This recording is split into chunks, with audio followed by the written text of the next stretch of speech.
Welcome to all the students in lecture 27. In this lecture, we are discuss the topic drugs. What is meant by drugs, or classification of drugs, or drugs. What is the uses of drugs? These all topics we are cover in this lecture. So first of all, we will see what is the definition of drugs or what is meant by drugs.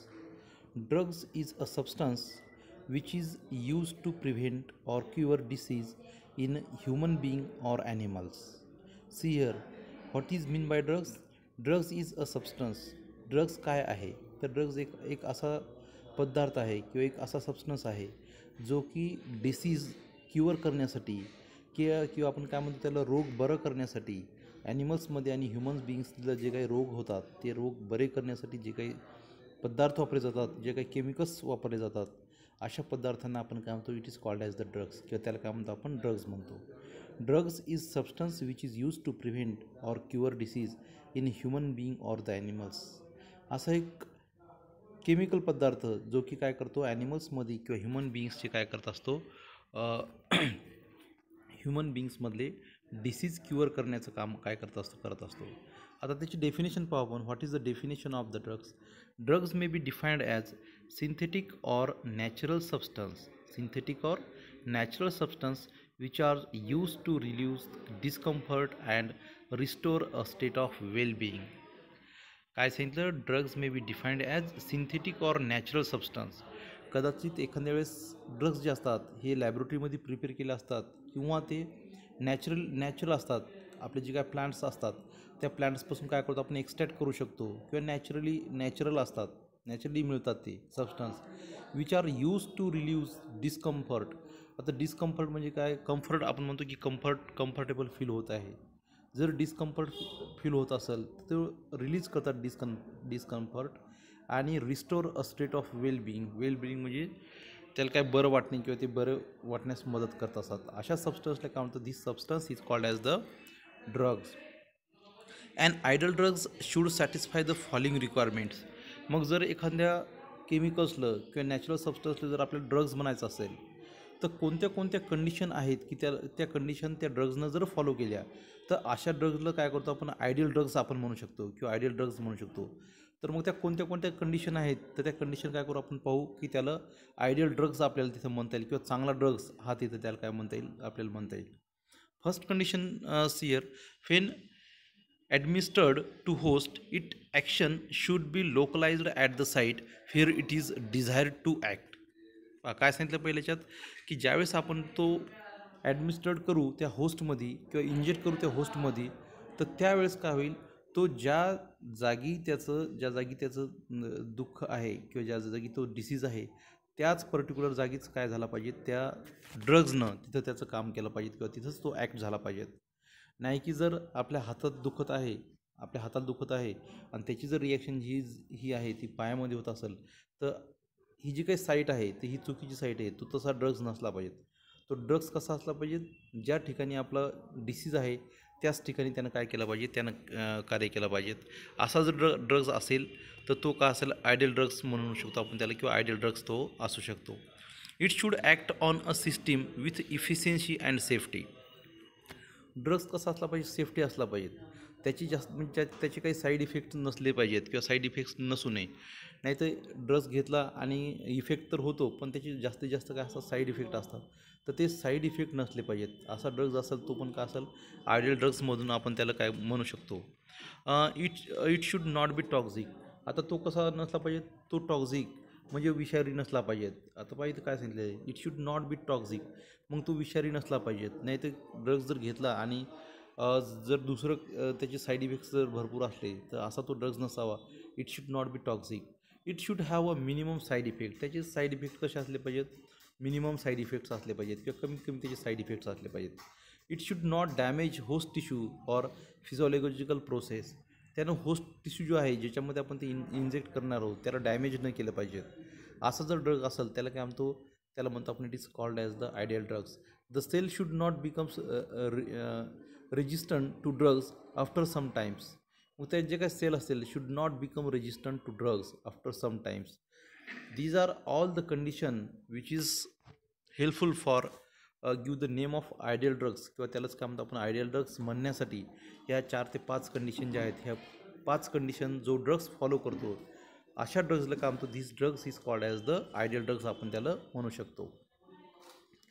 Some terms which are used in a ड्रग्समध्ये किंवा ड्रग्समध्ये काय होतं किंवा याच्यामध्ये काय करतो आपण काही टर्म्स यूज करत असतो. मग त्या टर्म्स कोणत्या कोणत्या आपण इथं शॉर्टली पाहू टर्म्स. त्या पहिली टर्म्स आहे antipyretics. So what is mean by antipyretics? These are the substances which reduce body temperature in high fever. पहा आता काय सांगितले अँटीपायरेटिक्स म्हणजे काय म्हणायचं की जो सबस्टन्स काय करत असतो बॉडी टेम्परेचर हे कमी करण्याचं काम करत असतो. हाय फेवर म्हणजे खूप ताप आहे आणि अशा तापेमध्ये जर आपण एखादी टॅबलेट घेतो पॅरासिटामॉल घेतो तर ती पॅरासिटामॉल जर घेतली त्यानंतर आपली काय होते ताप कमी होऊन जाते किंवा ताप बॉडीचं टेम्परेचर काय होते कमी होत असते. मग ही जी बॉडी टेम्परेचर कमी होण्याचं जे काम झालं तर याला काय म्हणतात this is called as the antipyretics drugs. त्याला म्हणतो आपण antipyretics drugs. For example aspirin घ्या पॅरासिटामॉल घ्या. आपण ॲस्पिरिन घेतली किंवा पॅरासिटामॉल ही जी गोळी घेतली ज्यावेळेस आपल्याला ताप येते त्यावेळेस काय करतो आपण घेत होती. ताप आल्याच्यानंतर घेतल्याच्यानंतर काय होईल की आपल्या टेम्परेचर जे आहे ते काय होईल कमी होईल. अशा ड्रग्सला काय म्हणतात this drug is called as the antipyretics drugs. मग ती पॅरासिटामॉल असेल किंवा ॲस्पिरिन असेल. दुसरी टर्म्स आहे अनाल्जेसिक. The substance which relief pen is called as अनाल्जेसिक. जर पेन रिलीफ करणारा असेल जर आपलं मसल पेन असेल जॉईंट पेन असतील हेडॅक असेल हे जे काही पेन असतील आपल्याला तर त्यावेळेस जर पेन होत असेल तर आपण जर एखादी टॅबलेट घेतली असेल तर ती टॅबलेट्स जर पेन रिलीफ करण्याचं काम करत असेल किंवा पेन जर रिलीफ करत असेल तर this tablet is called as the अनाल्जेसिक. आपण त्याला काय म्हणतो it is called as the अनाल्जेसिक किंवा अनाल्जेसिक आपण त्याला म्हणू शकतो. अनाल्जेसिक इज ऑफ 2 टाईप्स. मग अनाल्जेसिक काय आहे 2 टाईपचे अनाल्जेसिक काय आहे 2 टाईप्समध्ये मोडतो. मग त्याचे 2 टाईप्स कोणते कोणते येतं ते पाहू आपण. See here the first type is called as the narcotics. Narcotics म्हणजे काय these are chemical substances which produce sleeps and unconsciousness. म्हणजे काय म्हणतो नार्कोटिक्स ड्रग्स कोणते असतात की असा एखादा chemicals which produce the sleep. आपण तो सबस्टन्स घेतल्याच्यानंतर आपण ते केमिकल घेतल्याच्यानंतर काय होतं आपल्याला झोप येते. त्याच्यानंतर काय होतं आपल्याला अनकॉन्शियसनेस म्हणजे काय होतं की आपण आपलं जे माइंड आहे तो प्रॉपर वर्किंग करत नाही. तर असं ज्या ड्रग्समुळे होते अशा म्हणायचं it is called as the narcotics drugs. Second आहे नॉन नार्कोटिक्स ड्रग्स किंवा नॉन नार्कोटिक्स काय असतात मग these do not causes the addiction. आणि नार्कोटिक्स ड्रग्स जे असतात त्याची काय होतं आपण जर वारंवार जर घेतलं तर काय होत असते त्याची सवय पडते माणसाला. माणूस ॲडिक्शन होते किंवा ॲडिक्ट होत असते. पण जर नॉन नार्कोटिक्स ड्रग्स असतील तर ते काय असतात नॉन म्हणजे ते ॲडिक्शन लागत नाही त्याची किंवा ॲडिक्शन लागत नाही. जसं आपण पॅरासिटामॉल घेतो ॲस्पिरिन घेतो ह्या टॅबलेट घेतल्याच्यानंतर काय होतं आपण आज दुखत म्हणजे जर काही होत असेल तर आपण घेतली तर आपल्याला ते उद्या घ्यायची गरज पडत नाही. त्याला म्हणायचं नॉन नार्कोटिक्स ड्रग्स. पण दुसरे ड्रग्स असे असतात की एकदा जर आपण घेतले आता झोपेच्या गोळ्या आपण जर घेत राहिलो सतत आज घेतली उद्या घेतली परवा घेतली तर आपल्याला एक सवय लागून जाते आणि त्याची ॲडिक्शन होत असते. आणि असा जर ड्रग्स असेल तर त्या ड्रग्सला काय म्हणतो it is called as the narcotics drugs आपण त्याला म्हणत असतो. The most important non narcotics drugs analgesic is a phenylbutazones. पहा आता फिनाईल ब्युटॅझोन्स जो आहे तो फिनाईल ब्युटॅझोन्स काय आहे नॉन नार्कोटिक्स अनाल्जेसिक ड्रग्ज आहे फिनाईल ब्युटॅझोन्स. मग स्ट्रक्चर जर आपण पाहिलं असेल किंवा फिनाईल ब्युटॅझोन्सचं this is the structure of phenylbutazone. फिनाईल ब्युटॅझोनचं स्ट्रक्चर हे आहे याच्यामध्ये 2 नायट्रोजन ग्रुप आहेत त्याच्यानंतर 2 बेन्झिन रिंग आहेत आणि बाकीचं काय हा इकडं वरचा भाग आणि खाली असा भाग आहे. याला म्हणतो आपण it is called as the phenylbutazone. मग आता phenylbutazone how to prepare the phenylbutazone. मग फिनाईल ब्युटॅझोन जर आपल्याला प्रिपेअर करायचं असेल तर काय करते किती स्टेपमध्ये 2 स्टेपमधली रिॲक्शन आहे. पहिल्यांदा काय करणार आपण डायइथिल मॅलोनेट्स ची काय करणार आपण रिॲक्ट करून कशासोबत रिॲक्ट करणार C6H5ONA किंवा C4H9Br याच्यासोबत काय करणार आपण त्याची रिॲक्शन करणार. आणि रिॲक्शन केल्यानंतर डायइथिल ब्युटाईल मॅलोनेट्स तिथं काय करणार पहिल्या स्टेपमध्ये इथं प्रिपेअर करणार. काय केलं आपण डायइथिल मॅलोनेट्सपासून आपल्याला we have to prepare the diethyl butyl malonates तयार करायचं. मग ब्युटाईल ब्रोमाइड आपण यूज केला इथं.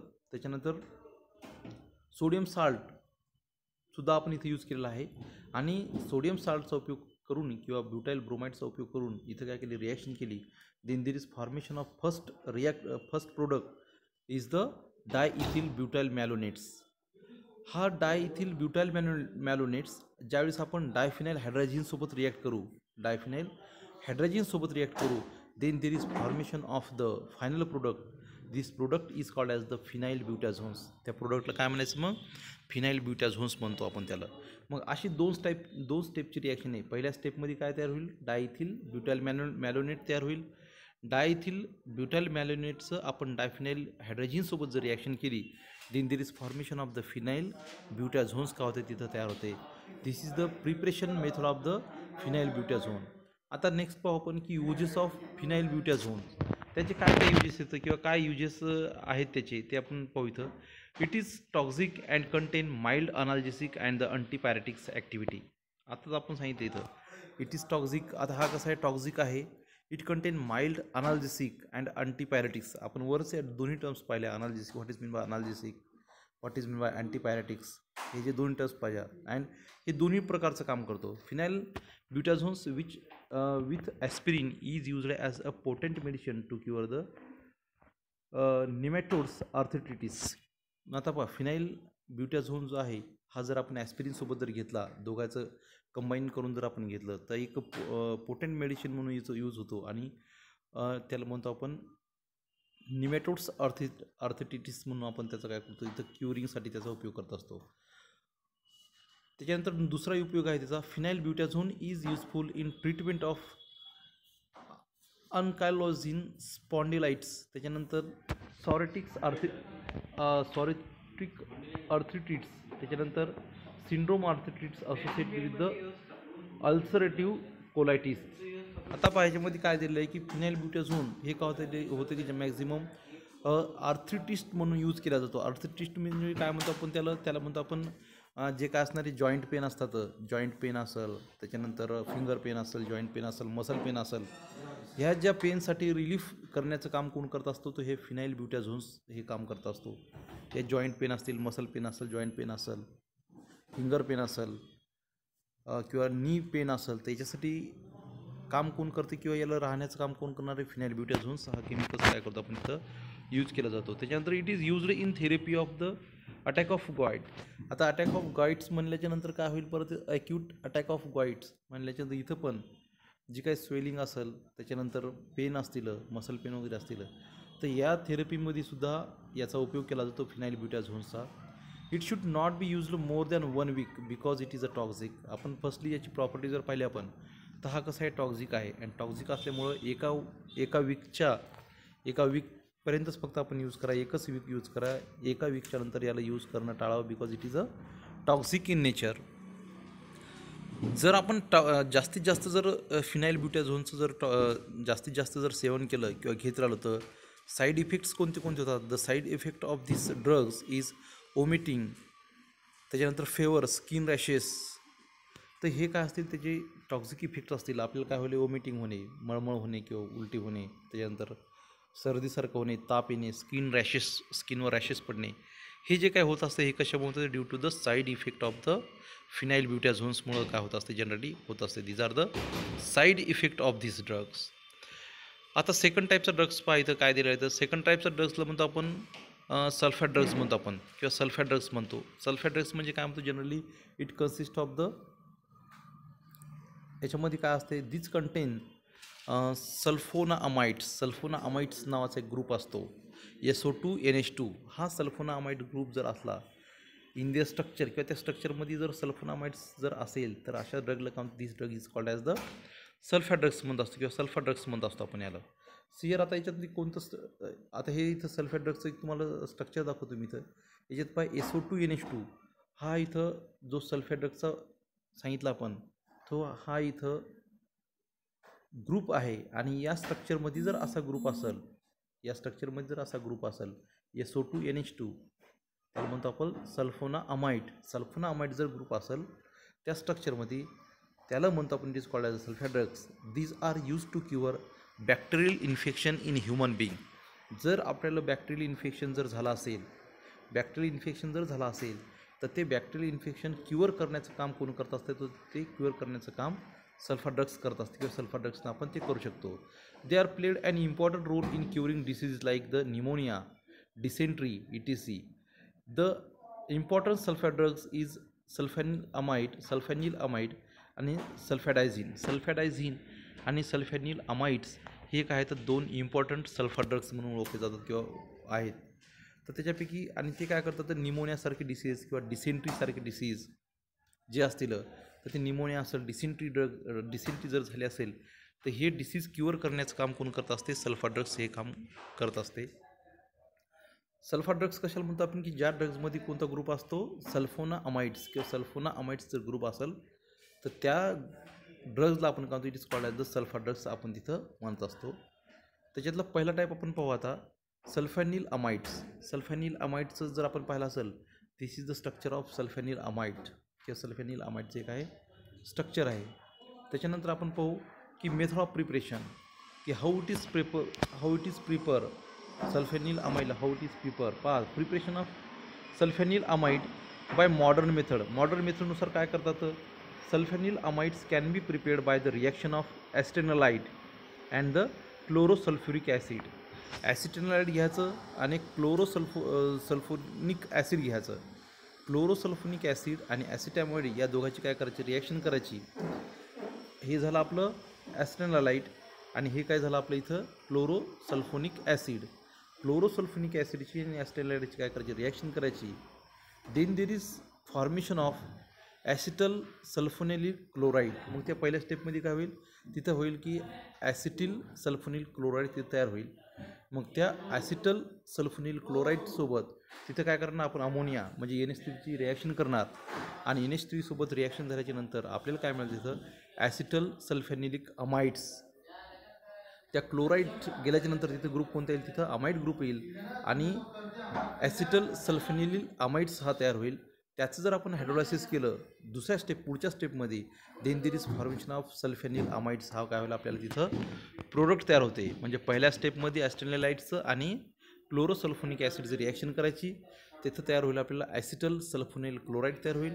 त्या ॲसिटल सल्फोनिल क्लोराईडची रिॲक्शन अमोनियासोबत करणार, त्यावेळेस ॲसिटल सल्फोनाइल अमाइड तयार होईल आणि त्या ॲसिटल सल्फोनाइल अमाइडचं आपण हायड्रोलायसिस जर केलं, then there is formation of the sulphonamides. हा ड्रग्स काय होते तिथं प्रिपेअर केला जातो किंवा हा ड्रग्स तिथं सिंथेसाइज होतो. आता मग हा ड्रग जर सिंथेसाइज झाला तर त्याला काम, sulphonyl amide has a antibacterial power and it is used in the medicine against the Coca infection. जे काही कोका इन्फेक्शन असतात किंवा कोकायज असतात, त्या कोकायचं इन्फेक्शन रोखण्यासाठी काय करतो आपण, याचं या सल्फॅनिल अमाइडचं काय करत असतो, सेवन करत असतो.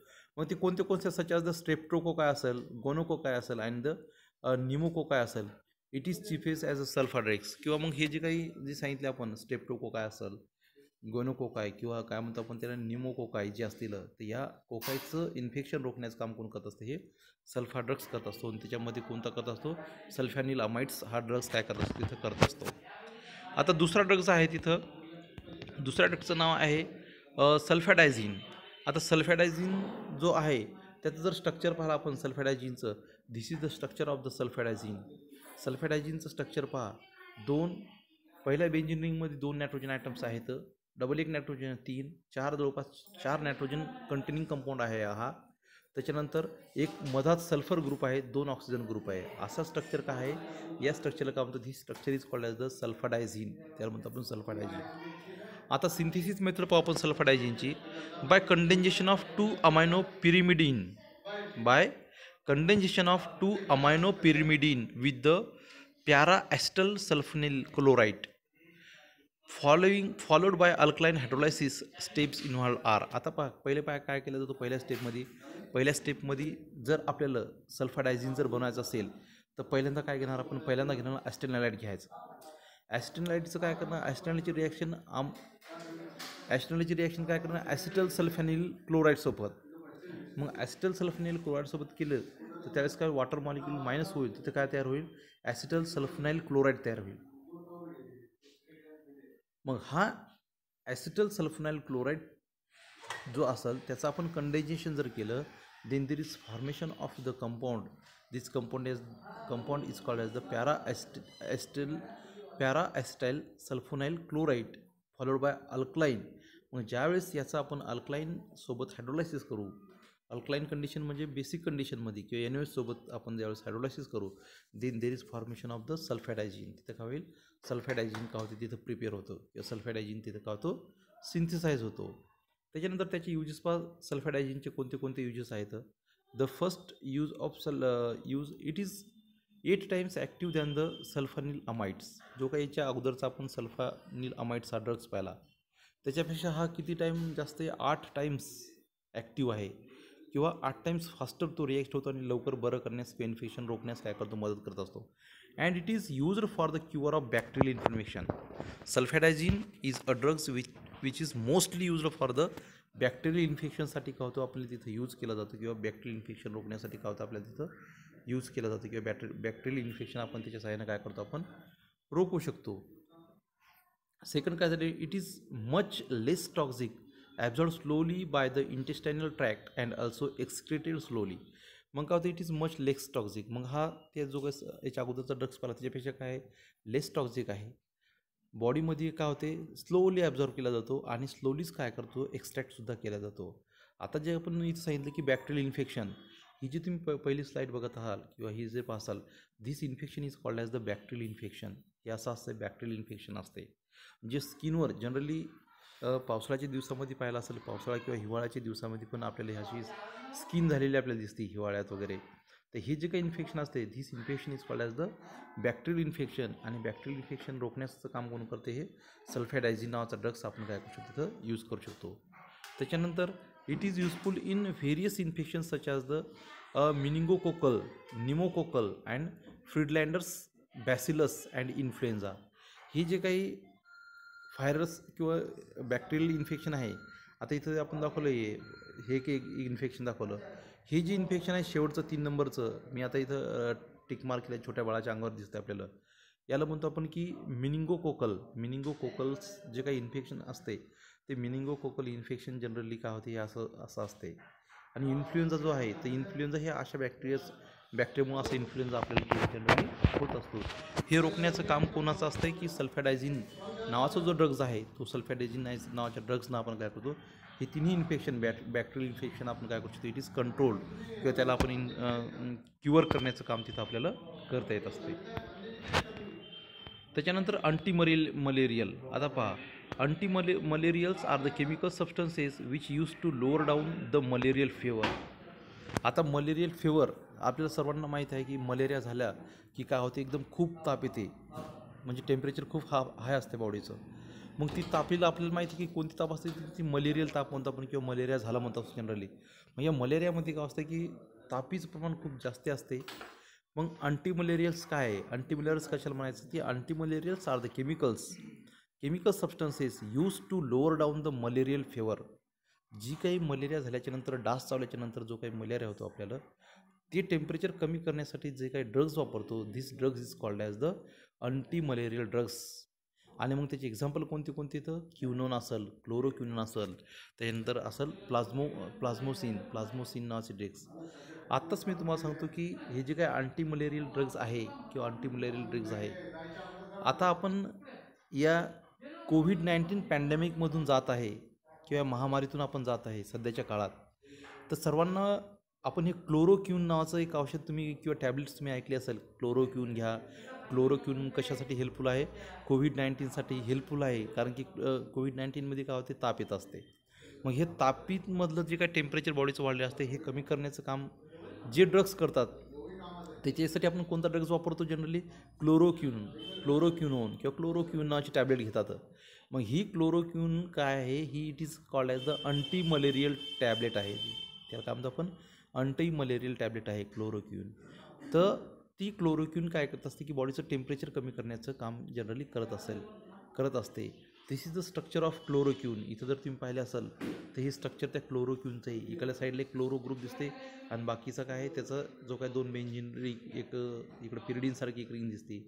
हे जे स्ट्रक्चर आहे, the structure is called as the chloroquine structure किंवा याला म्हणतो आपण क्लोरोक्यूनचं काय स्ट्रक्चर आहे.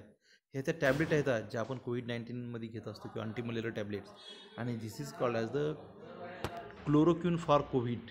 आपण काय सांगितलं की टेम्परेचर कोविड-19मुळे टेम्परेचर वाढते बॉडीचं, आणि बॉडीचं जर टेम्परेचर वाढलं तर ते लोअर करण्याचं काम कोण करते? क्लोरोक्विन करत असते. मग ही टॅब्लेट काय घेतली तर आपण त्या टॅब्लेटला काम, तर this tablet is called as the anti malarial tablets किंवा अँटी मलेरिया आपण त्याला म्हणत असतो. It is an anti malarial drugs used in the prevention of treatment of malaria. Mainly malaria जर झाला असेल तर मलेरिया राहण्याचं किंवा मलेरिया प्रिव्हेन्शन करण्याचं काम कोण करते? तर ही क्लोरोक्विन नावाची टॅब्लेट तिथं करत असते. त्याला म्हणतो आपण it is called as the anti malarial tablets. त्याच्यानंतर नेक्स्ट पुढचं पहा, सिंथेसिस स्टेप्स इन्व्हॉल्व. मग याच्यामध्ये 3 स्टेपमध्ये सिंथेसिस होते या क्लोरोक्विनचं किंवा तर क्लोरोक्विनचं जर सिंथेसाइज करायचं असेल लॅबोरेटरीमध्ये तर 3 स्टेपमध्ये काय होते त्याचं तिथं सिंथेसिस आपण करू शकतो. पहिली स्टेप असेल त्याची प्रिपरेशन ऑफ 4,7 डायक्लोरोक्विनोलीन. पहा, प्रिपरेशन ऑफ 4,7 डायक्लोरोक्विनोलीन 4,7 डायक्लोरोक्विनोलीन आपल्याला पहिल्यांदा तयार करावं लागते. मग सेकंड स्टेपमध्ये preparation of 4 dimethyl amino 1 methyl butyl amine हा तयार करायचा. आणि थर्ड स्टेपमध्ये या सेकंड स्टेपमधला जो प्रोडक्ट आहे condensation of this 2 compound to give the chloroquine. या दोघांचं जर आपण कंडेन्जेशन जर केलं then there is formation of the chloroquine नावाचा कंपाऊंड का होते तिथं तयार होत असते. आणि मी कालच्या लेक्चरमध्ये सांगितलं की what is mean by condensation process. Condensation process in which the small water like molecule is remove. Small वॉटरसारखा मॉलिक्यूल, छोटासा मॉलिक्यूल का त्या रिॲक्शनमधून बाहेर पडते, अशाला काय म्हणतो आपण? It is called as the condensation process. आता सी हिअर प्रिपरेशन फर्स्टमध्ये पहा, preparation of 4,7 dichloroquinoline. How it is prepare? 3 chloro anilines. इथं काय करायचं? ॲनिलिन घ्यायचा, 3 क्लोरो ॲनिलिन्स घ्यायचा. 3 chloro aniline is reacted with the ethyl ester of the formyl acetic acid. Ethyl इस्टरसोबत काय करणार आपण? त्याची रिॲक्शन करणार या 3 क्लोरो ॲनिलिनची. कशासोबत? याच्यासोबत. त्याला म्हणतो आपण ethyl ester of formyl acetic acid. Then there is formation of the enamines. मग तिथं काय होईल? इनॅमाइन्स तिथं तयार झाला. त्या इनॅमाइन्सला जवळपास 250 डिग्री सेंटीग्रेडपर्यंत काय करतो आपण? हीट करतो. Then there is formation of 4,7 hydroxy तयार होते. याच्यामध्ये आपण काय करणार? POCl3 सोबत इन प्रेझेन्स ऑफ POCl3 सोबत जर याची रिॲक्शन केली then there is formation of 4,7 dichloroquinoline तयार झाला. इथं काय तयार झाला? 4,7 डायक्लोरोक्विनोलीन इन अ फर्स्ट स्टेप. आता सेकंड स्टेपमध्ये पहा आपण काय केलेलं आहे. इन सेकंड स्टेपमध्ये पहा preparation of 4 dimethyl amino 1 methyl butyl amine हा प्रोडक्ट काय करायचा? आपल्याला सिंथेसाइज करायचा. मग तो प्रोडक्ट कसा how it is synthesized? First of all reaction of acetic ester कशासोबत रिॲक्ट करणार आपण? N, डायथिल 2 क्लोरोइथेन सोबत. This is the N, diethyl 2 chloroethane सोबत त्याला रिॲक्ट करणार. काय? Acetic ester. Then there is formation of 2 diethyl amino ethyl acetic ester हा तयार होईल. त्याच्यानंतर त्याची जर रिॲक्शन आपण HCl सोबत केली, CO2 हा मायनस जर गेला असेल तर 1 डायथिल अमायनो 4 पेंटॅनोन हा तिथं काय होईल? तिथं प्रोडक्ट तयार होईल. याचं जर आपण रेनिनिकल सोबत किंवा H2 सोबत याचं जर रिॲक्शन केली तर then there is formation of the 4 diethyl amino 1 methyl butyl amines हा काय होईल? तर तयार होईल. इन स्टेप थर्ड आता आपण जे काही स्टेप फर्स्टमध्ये स्टेप सेकंडमध्ये जे काही प्रोडक्ट तयार झाले तर या दोन्ही प्रोडक्टचं जर आपण कॉम्बिनेशन केलं म्हणजे कोणते असतील? 4,7 डायक्लोरोक्विनोलाइन्स आणि 4 diethyl amino 1 methyl butyl amine या दोघांचं जर कंबाईन केलं तर आपण सांगितलं इथं काय होईल? एक स्मॉल वॉटर लाईक मॉलिक्युल्स इथं बाहेर पडेल and then there is formation of the final product is called as the chloroquine. तिथं काय होईल? मग फायनल आपल्याला क्लोरोक्विनचं तिथं प्रोडक्शन तयार होईल किंवा क्लोरोक्विन्स तिथं हा तयार होत असते. त्याच्यानंतर what is the uses of chloroquine हे आपण पाहू. इथं आपण the first use of chloroquine is used in prevention and treatment of malaria. आपण आत्ताच पाहिलं की क्लोरोक्विन काय आहे की मलेरियाची जी ताप असते ती ताप कमी करण्याचं काम काय करत असते किंवा ताप कमी करण्याचं काम तिथं करत असते. त्याच्यानंतर it is used for the preventing and treating acute from malarial caused by the Plasmodium vivax, Plasmodium malaria and the Plasmodium wales. Third त्याचा use it prevents the transcription and limit the synthesis of DNA and RNA in the parasites. ज्यावेळेस एखादा parasites आपल्या बॉडीवर attack करतो किंवा बॉडीमध्ये असतो त्यावेळेस त्याची जी काही ट्रान्स्क्रिप्शन असते, त्याची जी काही ग्रोथ असते, ती ग्रोथ कमी करण्याचं काम किंवा त्या ग्रोथ कंट्रोल करण्याचं काम कोण करत असते, ते क्लोरोक्यून करत असते. दज exhibit the anti malarial activity. आणि म्हणूनच काय होते, ते अँटी मलेरियल ॲक्टिव्हिटी काय करत असतो, इथं शो करत असतो. त्याच्यानंतर चौथा आहे त्याचा uses. It can use for the treatment of the malarial during the pregnancy. जर एखाद्या लेडीजमध्ये प्रेग्नन्सी असेल आणि मलेरिया जर झाला असेल तर अशा कंडिशनमध्ये सुद्धा क्लोरोक्विनच्या टॅबलेट्स तिथं घेऊ शकतो आपण किंवा घेतल्या जातात. These are the some uses of the chloroquine tablet. In this way I conclude my lecture here. Thank you so much for watching this video. Thank you so much.